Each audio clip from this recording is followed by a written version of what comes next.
వాక్యమే సెలవిస్తా ఉంది. అయితే విశ్రాంతి దినం అంటే శనివారం.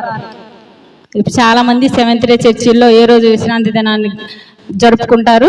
శనివారాన్ని విశ్రాంతి దినం అంటారు. కానీ యేసుక్రీస్తు వారు చనిపోయి తిరిగి లేచిన తర్వాత పునరుద్ధాన దినంగా మనం ఆదివారాన్ని విశ్రాంతి దినంగా ఆ రోజు నుంచి మనం జరుపుకుంటూ ఉంటున్నాం.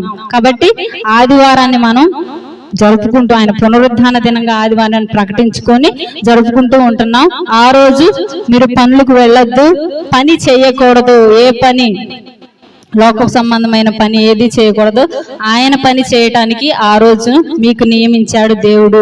మీ కుటుంబాల్లో విశ్రాంతి దొరకాలంటే ఈ విశ్రాంతి దినాన్ని, ఈ ఆదివారాన్ని మీరు పాటించాలి. హన్నా గారు ఎక్కడికి వెళ్ళారు ప్రార్థించడానికి? హన్నా గారు ఎక్కడికి వెళ్ళారు ఒకసారి చూడండి. 1 సమూయేలు గ్రంథం